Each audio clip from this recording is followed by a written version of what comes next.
It's almost summer! Serious.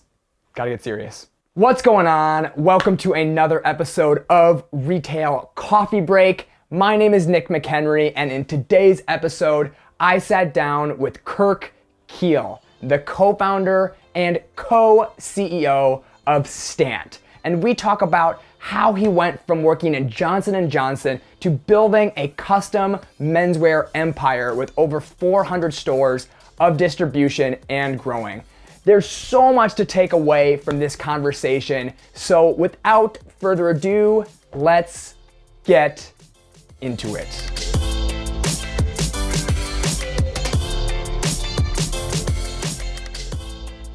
Thanks for joining, everybody. Another episode of Retail Coffee Break. I'm here with Kirk Keel of Stantt, co-founder and co-CEO of the global operations. Good to see you, Nick. How you doing, man? Thanks for coming on, man. I appreciate it. My pleasure. Yeah, So, no for anyone who doesn't or has not heard of Stantt, why don't you tell us, what does Stantt do? What is Stantt? Tell us the story. Yeah, we're a menswear brand that started almost 8 years ago. We've got a bit of a unique story. My partner and I, so my business partner is Matt Hornbuckle. He and I met, we were doing marketing at Johnson & Johnson. And we always wanted our own company. We always loved menswear. And about 8 years ago, we quit our jobs and started what today is Stantt. The reason we started it, we loved clothing, we loved menswear, but we were always intimidated by the full custom shirts and the full custom suiting process. We always thought there must be an easier way to make like a custom shirt in this case.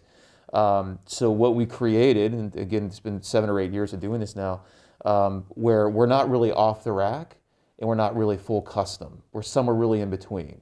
And what I mean by that is a guy tries on one of our 99 sizes in shirts, one of our 75 sizes in pants, like in a retail environment, nails the fit in the store, knows exactly how it's going to fit and feel, and then once he has his fit, he builds a shirt or a pant around that. He chooses a fabric, chooses a button, a collar, cuff, pleat, etc. And we make the product and get it back in his hands in less than 2 weeks. Wow. So that's kind of what we do. Again, we're not full custom, not really off the rack. We're somewhere, we think somewhere in between the two spaces. So, I mean, I guess what made you make the jump? I mean, like, were you and your co-founder custom customers at Johnson & Johnson? Like, and it's interesting because I spent a long time in this industry and there's not a lot of people, I mean, to be honest, there's not a lot of, like, I don't want to say outsiders, but there's not a lot of people who just jump in like you guys did. So were you guys customers that saw a problem, wanted to solve it? Yeah, we were customers in the sense that we were probably the better dressed guys at J&J. but then again, we weren't wearing full custom products. Right. And we actually, and we talked about this, we were intimidated to go get a full custom shirt made. Not only the process and the time, is it going to work, but also the cost we thought was quite extraordinary. So yeah, we are from outside the industry. We actually think that's maybe one of our advantages. Oh, absolutely. What we do is just so different, and you know, it's a way of challenging an industry that's been around for a long time. Yeah. So you're 8 years in now. What did year 1 look like versus year 8 we're at today? It's a great question. I have to remind myself the early days. So, I mean, the earliest of days, myself and my partner, we did a Kickstarter. So we had put this concept of 99 sizes. I think at the time it was 50 sizes. We've grown our size count a bit since then, but we went on Kickstarter. We had a very successful Kickstarter. At the time, it was like in the top 1% of all Kickstarters ever. And we took the money that we generated from Kickstarter and built a website, and we thought we were going to be a .com. We were going to ride the e-com wave that was just kind of starting 7 or 8 years ago in our space. We then, in parallel, had done a pop-up at Chelsea Market here in New York City. That pop-up went extraordinarily well. We found that guys loved to try on one of the shirt or one of the pant sizes, loved to figure out what size they were, and we said, this is interesting. And then we started to look at, can we wholesale what we do? And the first store came pretty quickly, a year or two after we had started the company. We had opened up a store in Hoboken, New Jersey. It was our first retailer. And, 400 retailers later, here we are. We're mostly a wholesale-driven business. So early on, we thought we'd be mostly .com. We're really mostly wholesale today. specialty and big box. Yeah. It's really interesting because if you think about the cohort of startups in fashion at the time, it really was the beginning of D2C, and they did that, and you guys went a different direction to equal success. Yep. That's really interesting. So what does that look like then? So you guys sell wholesale right now. I walk into a store that is a partner of yours on a wholesale channel. What does that look like to me as a customer? Yeah. It's a really interesting and we think fun experience for the customer. So if you were to walk into one of our stores, right, a seller would greet you, and if you're kind of interested in custom shirting or something more tailored, and he would pitch you on Stantt, and this is how it works. He would take 3 measurements, a chest, a waist, and a sleeve measurement for a shirt, or 2 measurements for a pant. He would take a seat and what we call a high hip, but mostly a waist measurement.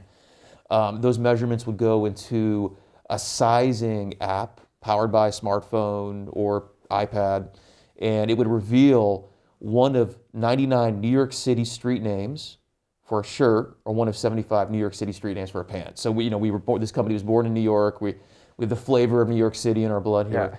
Yeah. So Nick, you might be a Madison Avenue in a shirt, and a Park Avenue in a pant, let's say. The seller would go to a rack of try-on shirts and a rack of try-on pants. He would grab the Madison Avenue, the Park Avenue, you put it on, and you would see how it fits, right? You may love the fit. 60% of guys love the first fit. Yep.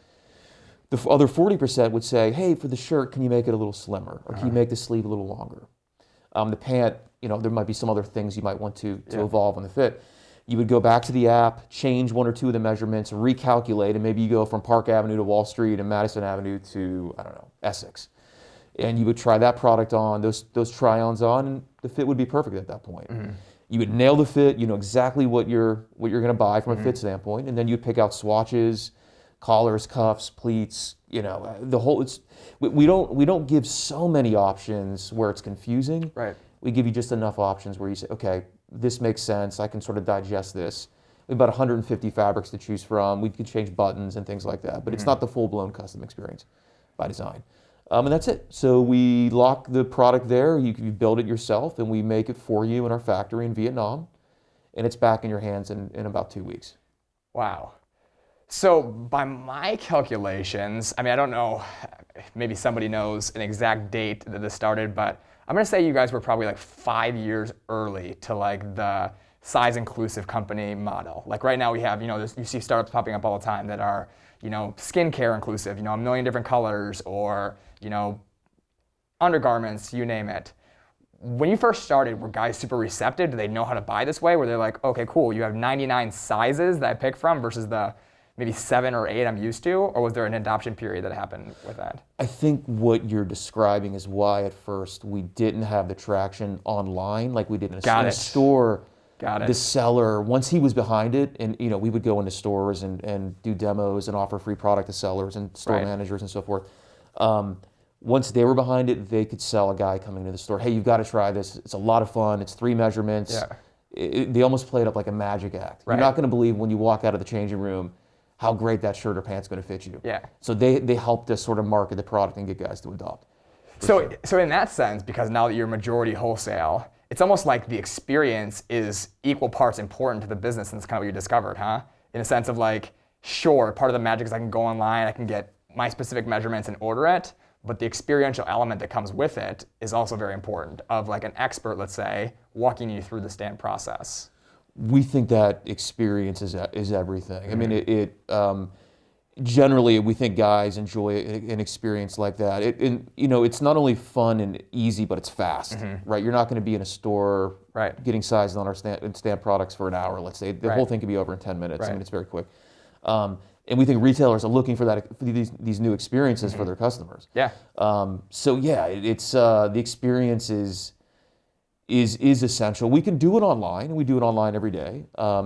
But what you get in a store is quite remarkable. It sort of is like a magic trick, to be honest. It's neat. Yeah, it's almost like I could see your guy being both, right? Like in theory, like I could start in the store, be introduced to Stantt, I know my size, maybe then I want to go online and do it, I'm like away or something like that, or I want to go back to the store. Does that happen often, online versus in-store combination customers? We get some. We thought we would have gotten more guys migrating from like the retail environment to our website, and we get some of that. We also think guys like to go back to a store, feel the new fabrics, They're very connected to their sales folks, like in a specialty store. Yep. So we get a mix. Yeah, we see both. That's what I was going to say. As I'm saying it, I'm thinking like maybe there is some of this overlap, but I mean, we work with, a bunch of men's specialty stores, and to your point, the guy who is getting served in that store is there for a reason. They like that level of service from their sales guy or from the store. They want to experience it there. So I think that makes sense. Yeah, totally. So let's talk about 2020, because that's the only thing that's on everyone's mind these days. Yep. So 2020 happens, it hits, you guys are rolling. Tell me a little bit about what happens there, like in terms of your business, in terms of how you guys navigated it. We had the best start to any year. Wow. January, February, March, early March of 2020 was extraordinarily good for us. Okay. We were building our brand. We got into our 400th retailer at the market season early that year. We had launched pants about 6 months before that, so we were always a shirting business. Then we launched our new trouser business, and we had 100 stores sign up right away for that. Yeah. And then March came, and by mid to end of March, because we're so wholesale focused, right, most of our sales were gone at that point. I mean, most of our stores, we also work in, we sell it to every Nordstrom, and all Nordstrom closed. Most of our specialty stores, particularly up north, had closed. So our business was in a scary place, for sure. It was a very difficult time. So now that we're a year in, I mean, we all know a lot more about it. Retail is open for the most part, let's say. Have you seen things kind of adjust? Have you seen things sort of picking up a little bit, or? We are. Okay. Yeah, finally. I mean, we did not have a great spring of 2020. Summer was not great. Fall of last year started to pick up. More stores are opening. I think people had a bit more confidence going into, to shop with masks and so forth. We had a great January this year. Yeah. Honestly, we had a decent holiday into good January. February's been a little slow, but we have a lot of optimism for this year because the vaccine is out.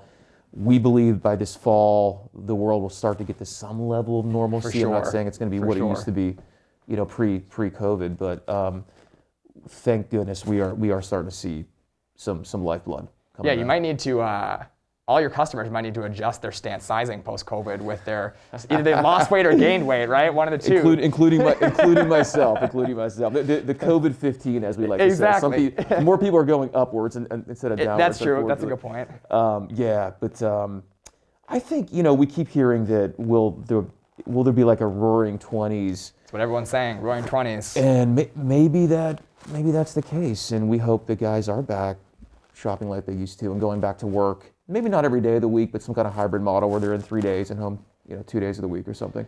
I mean, you got to assume also, just from my perspective, it's totally my opinion, but I mean, in terms of shirting specifically, that has to be one of the categories that will return stronger, because I could see myself maybe skipping the jacket more often than I was pre-COVID in a more casual world, but I don't think I'd see myself skipping the dress shirt necessarily for work things, even on Zoom, personally. Yeah. I think I agree with you, and I think guys will lean towards more comfortable fabrics. Yes. With stretch.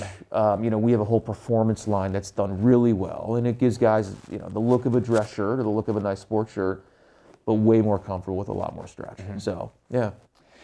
Has it caused you to think about going into other categories post-COVID, just like, exploring new categories past what you guys have now? Sweatpants, something like that?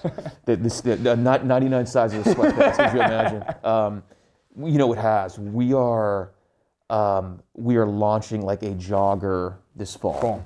And it's sort of the same process that we take a guy through from a normal trouser standpoint, but he has, different options that are more representative of a jogger. We have a whole knits line in the works. So yeah, it did make us pause. It did make us think, okay, what are other products that guys will be more relevant for guys that still want, a great fit with some optionality in terms of, fabrics and so forth. So we have looked at a lot of those products, yeah.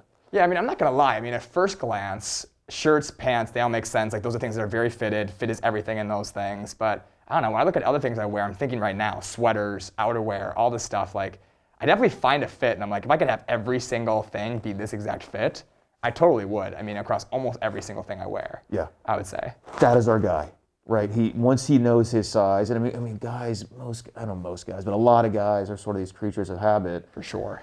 We know it fits. We know it feels right. We're going to buy it in every color, every pattern. Yep. So we have those. We have guys that have bought 100 shirts from us, just because they know it fits, Right. right? Over and over after all these years. And pants, we're seeing that now. It's been really exciting for us, yeah. So what are you looking forward to this year? So now we're 2021. I agree with you. I think we're looking up. Like, is there anything in the works you guys have that you're excited about? That you guys are, like, you can reveal here, obviously, that you're trying to launch or that you're excited about this year? We are, yeah. Even at Market, we've shared some of this, but we've actively been developing. It's funny now on the other side of the what guys wear, a blazer line. Cool. So taking the magic of the process from shirts and pants and putting even additional, let me call it bells and whistles, into a try-on set of blazers that will, I promise you, blow your mind. Mm-hmm. Some of it I will sort of keep. We're going to reveal it everything here at the summer market, but cool. It will be a process of trying on different blazers, nailing your fit, picking fabrics and some trims and so forth, and then getting the product back in about 2 weeks. So it's a product we've been developing almost 2 years now. Wow. We are doing custom shorts. Hey-o. So it's actually based off of our trouser program, but you can actually figure out a custom short size and, again, pick fabrics and different buttons and so forth. And then a whole, I think I mentioned earlier, but a whole knits line of long and short sleeve PKs and so forth. Maybe even a Henley you might see from us. Yeah. So we want to be everywhere in his closet. Yeah. Right. And we think eventually, 2 or 3 years from now, all these products will be very relevant for him. So. Oh, absolutely. I mean, I didn't even think about shorts. Now I'm thinking about it. It's like, oh my God, length of shorts is such a big thing. Yes. And I'm really like, do I want to be that guy where I'm going to hem my shorts a half an inch or whatever? It's like, I've done it before. I'm not going to lie. I'll admit it here. It's such a huge thing that I feel like no one talks about that. Yeah. It's funny. We debated internally how many different inseams on a short do you offer somebody? And right now, it's essentially unlimited with what we do, but we have 4 presets. Okay. From an 11-inch, 9-inch, Nice. 7 and a 5-inch. You got to be a brave man to wear the 5-inch, but there's a market for that, certainly. Oh, for sure. And then any sort of dimension in between that we can do. But the shorts are a lot of fun. Yeah. So let's talk about men's dressing just in general. Yeah. I mean, obviously, no one can predict what it's going to come out being like, but in terms of general trends in menswear, I mean, like, what are you thinking is going to happen post-COVID? You see happening now? Do you think it will be uber casual? Will it go back to some kind of middle ground? If I think about, from a New York City. Let's talk about New York. We're sitting here in New York, obviously. Yeah. I believe that guys will start to come back to the city and start to dress essentially like they used to. But the difference is I don't think they're coming back 5 days a week. Mm-hmm. I think they're coming back 3 days a week, let's say, and spending 2 days at home. I think, generally speaking, the business casual wardrobe, from the guys that are coming in, the bankers, the attorneys, et cetera, the ad agents, all those professions that are popular here in New York City, I think a lot of it will be still kind of in that business casual, almost not too dissimilar from how you're dressed now. Sure. You have denim on, you've got a cool blazer on, a button-up shirt. Yep. I could see that still being a thing. Right. I'm still trying to understand what will happen in tailored clothing. I think there's going to be obviously a very occasion-based, weddings, et cetera. Right. I think there's going to be a need for it. Will it be what it used to be? I think it's still, that's still kind of, TBD, put it that way. I think when guys are home in front of Zoom calls and so forth, I think it will be a good mix of both athleisure and, as you were saying earlier, I think guys will want to have a decent button-up shirt. I think, again, stretch is everything. I think guys are more open to performance fabrics more than they've ever been. So, stretch and comfort is really, even in the office, it's sort of essential these days. Right. Yeah, I tend to agree with you. I can't see a world where every single law office in the world is t-shirt and jeans or something like that. And I agree with you. Tailored clothing is a gigantic question mark. I think it's on anybody who's in the business's mind. Like, what is the biggest question mark out of any category? Period. Right. I would say. Right. Because to your point, it's not the evening or occasion attire, because that will always exist and be constant. And if the Roaring Twenties happen, it might be freaking a gala every night or something like that. Ultra luxury and so forth. It'll be Great Gatsby every single night in New York City, So, but the office attire is a big question mark. It is, yeah. But we are optimistic. I do think, let's say 5 years from now, guys, I think most guys love the feel of a great suit. For sure. The way it fits, the way it feels, For sure. The confidence that men derive from dressing up like that. I think that's sort of inherent in us as guys, and I don't think that goes away. Yeah. that's why we are investing in things like blazers and so forth in our company. I mean, listen, no one's ever experienced, at least it's alive right now, something like COVID-19, right? And I guess the thing that I did when it first hit last March is I just called a bunch of people that are mentors to me or older than me and said, okay, I know this is super different, but other points in time, pre me being a professional, like the recession or the tech bubble, and like what happened in fashion post that? And all my people that I know in menswear said immediately after it went super basic. Yep. Like people went back to navy suits, charcoal suits, black suits, not really true like flamboyant fashion stuff, but it went back to suits. Like right after, it was like all of a sudden everyone like got back to work and started wearing suits again. Yes. Yeah. So I know this is different, but that's just kind of stuck with me as like, is that a possibility? Like, could that still apply right now? There's parallels, absolutely. Yeah, I agree. I mean, we're optimistic about it. Yeah. We are, and we're investing in that. What was that like for you guys? Because you guys, I mean, I've looked a lot at, you guys started 2013, you said, right? Yes, yeah. So I've looked a lot at the companies in fashion specifically that started in that recession to 2014 timeframe. And it's literally every single like major player in the space right now, like Gilt, The Real, I don't know, Rent the Runway. I think there's a gigantic list. What was that like? Because it was just coming out of, like you were coming into the market. 2013 was definitely better, but it was still recoiling a little bit, I believe, from. It was, yeah. I mean, we started $98 then. I mean, we've always had a $100 sub $100 price point, but we range up through $350 depending on the product and the cloth and so forth. But we weren't sure then would guys at scale want to spend, let's say, $150 on a dress shirt. Certainly as our business grew and as time went on, as we got out of that recessionary period, we saw guys all over that. I mean, once they had their fit, right, then it was all about, okay, give me the fabrics that I like, and price wasn't as much of a factor, at least in our core specialty stores in Nordstrom and so forth. And but it was a scary time. It was kind of the wild, wild west of when Bonobos was starting, and we started then, and when I look back, it's funny to me now. There's a lot of players in our space or adjacent spaces, and then there was just a handful. I was telling you earlier about a handful of us that sort of arose out of that time frame. Mm-hmm. Yeah, I mean, as you're speaking though, it's interesting. Like I was thinking, $98. That if it was a recessionary period, that's a value for a dress shirt. So I could imagine that didn't hurt. But everything you're saying to me just sounds like, in general, I mean, I've been in the menswear industry a long time, what the general American man wants. A good value, a great fit, and a comfortable fabric. That's like the three core tenets that I feel like every guy enjoys, let's say. I mean, there's definitely the luxury customer, of course there is, but I just feel like you guys have sort of nailed that. We built a business off that. Right. That's our core guy. Yeah. Right. He's not the fashionista. He's not the sort of the budget shopper. I mean, he all the things you said. He loves value. He loves good quality. Mm-hmm. He's willing to pay a little bit more for something that's going to last longer and fit right. Mm-hmm. And then once he finds it, he's sort of in on it. Yeah, absolutely. That's how we built Stantt. Yeah. That's our core guy.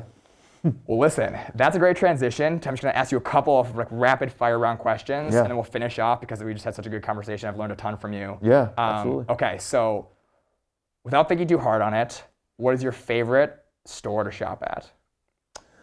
Specific store? It could be, take it how you want it. Yeah, specific store, chain of stores, type of store. I love, I love a great men's specialty store. The way they make you feel when you walk in.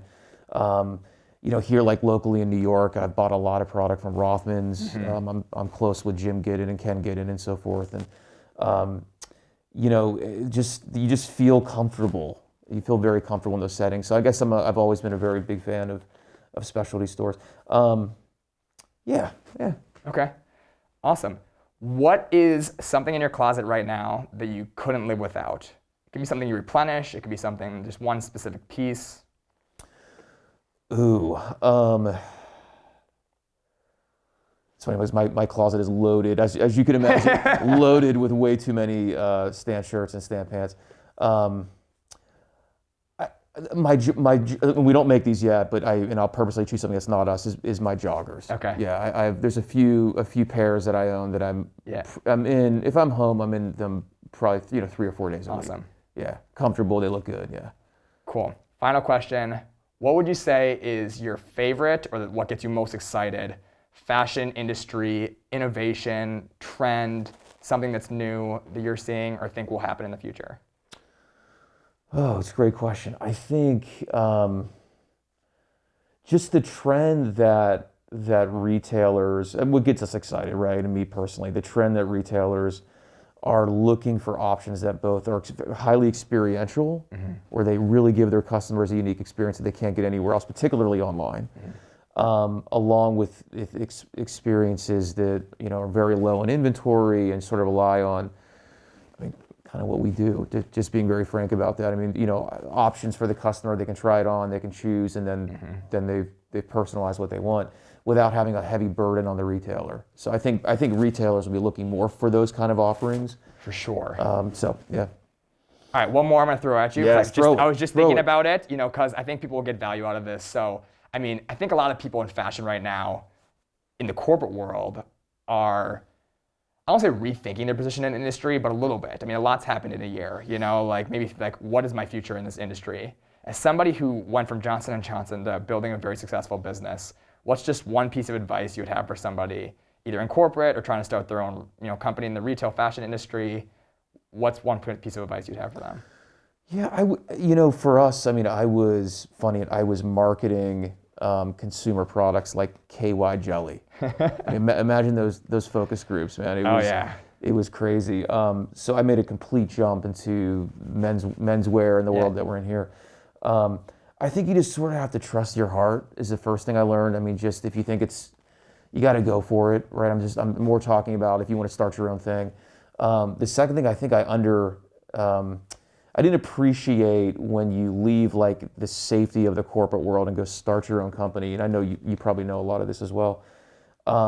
You feel like you're sort of a salesman every day, right? You're always trying to either pitch your idea, pitch your product to retailers, to customers, to investors, to just almost every conversation. I feel like I'm selling something to somebody, right?